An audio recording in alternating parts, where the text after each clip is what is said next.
पाठ 2 दास मलूका प्रेरक कहानी। पाठ का मूल भाव।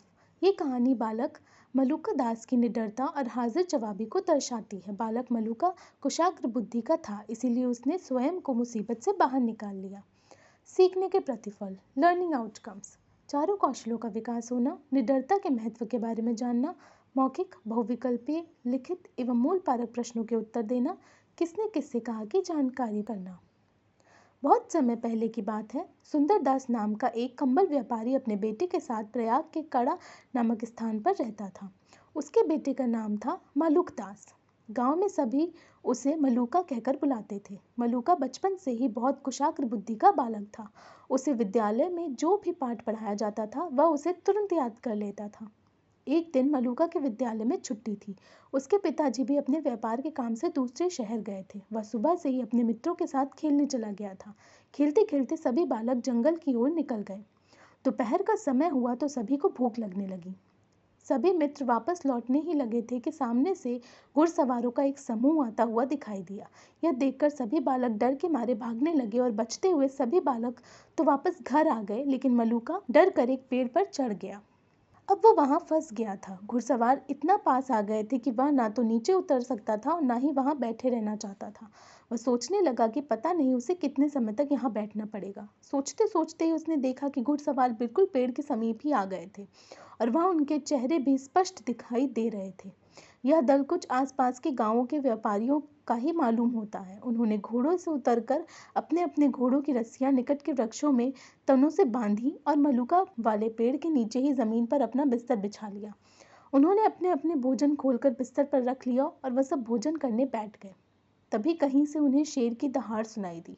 दहाड़ सुनते ही सभी घुड़सवार आनन फानन में घोड़े पर सवार होकर भाग गए। सारा भोजन वहीं रह गया था। अब मलूका मन ही मन सोच रहा था कि नीचे उतरकर भोजन खा ले या शेर के डर से वहीं बैठा रहे। सोच विचार में काफी देर हो गई थी। शेर ना तो दिखाई दिया और ना ही उसकी दहाड़ सुनाई दी। तभी मलूका डर रहा था। तभी वहां डाकुओं का एक दल के घोड़े के चाप की आवाज सुनाई दी। वह फिर से पत्तों के बीच से दुबक गया, जबकि भोजन खाने की उसकी तीव्र इच्छा हो रही थी। डाकुओं ने वहां खाने पीने की वस्तुएं रखी देखी तो वे लालचवश तुरंत भोजन पर झपटे। एक डाकू ने कहा, वाह सरदार, देखो कितना अच्छा भोजन रखा है, चलो खाते हैं। और इतना कहते ही वह सब उसे खाने के लिए आगे बढ़े। तभी सरदार ने कहा, रुको, क्या तुमने सोचा है कि यह भोजन यहाँ कैसे आया, किसने यहाँ रखा और क्यों रखा? सभी डाकू ठिठक कर रुक गए। सरदार ने फिर कहा, हो सकता है किसी ने हमें मारने के लिए भोजन जहर मिलाकर यहाँ रखा हो। सबको सरदार की यह बात समझ में आ गई। उन्होंने स्थिति के परीक्षण के लिए इधर उधर देखना शुरू किया। तभी उनकी नजर पेड़ पर बैठे मलूका पर पड़ी। एक डाकू चिल्लाकर बोला, सरदार, ये यहाँ छिपा बैठा है, हो ना हो इसने ही यह जहर मिला भोजन यहाँ रखा है।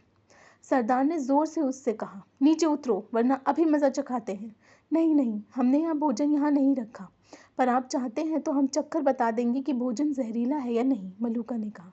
सरदार ने कहा, हाँ पहले इसे खिलाओ, फिर हम सब इस भोजन को खाएंगे। डाकुओं में से एक ने सभी चीज़ों में से एक एक चीज़ एक पत्तल में रखकर मलूका को दिया और खड़े होकर पहले उसे भोजन करने का इंतजार करने लगा। मलूका ने खूब चखकर स्वादिष्ट भोजन का आनंद लिया और फिर अंत में डर कर मारे बोला, अजगर करे न चाकरी, पक्षी करे न काम, दास मलूका कह गए सबके दाता राम। डाकुओं ने सरदार से पूछा, क्यों, तुम्हें कोई परेशानी तो नहीं हो रही है? मलूका ने कहा, जिसके साथ भगवान राम है उसे क्या हो सकता है, उसे कोई गलत काम भी करने की जरूरत नहीं। मलूका की शिक्षा भरी बात सुनकर डाकुओं के सरदार का हृदय परिवर्तन हो गया। उसने कहा, बेटा तुम तो सचमुच ही बहुत पहुंचे हुए महात्मा हो। तुमने सही कहा कि सबके दाता राम ही हैं। हम भी आज से ये सब चोरी डाका छोड़कर भला काम करेंगे और जो भी रूखा सूखा मिलेगा उसमें ही संतोष करेंगे। इस तरह शुद्धापूर्ति में मलूका द्वारा बुद्धिमत्ता पूर्वक कही गई बात ने डाकुओं को सही रास्ता दिखा दिया और वह एक सभ्य व्यक्ति का जीवन जीने लगे। नैतिक मूल, हमें किसी भी समस्या का समाधान हल बुद्धिमत्ता पूर्वक तरीके से करना चाहिए।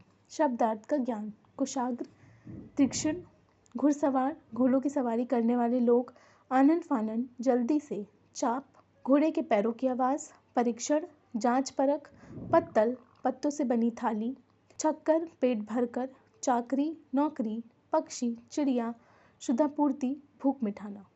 वाचन, श्रुतलेख, डिक्टेशन, व्यापारी, घुड़सवार, कुशाग्र, लालचवश, परीक्षण, स्वादिष्ट, हृदय, रूखा सूखा, श्रुतापूर्ति, चाकरी।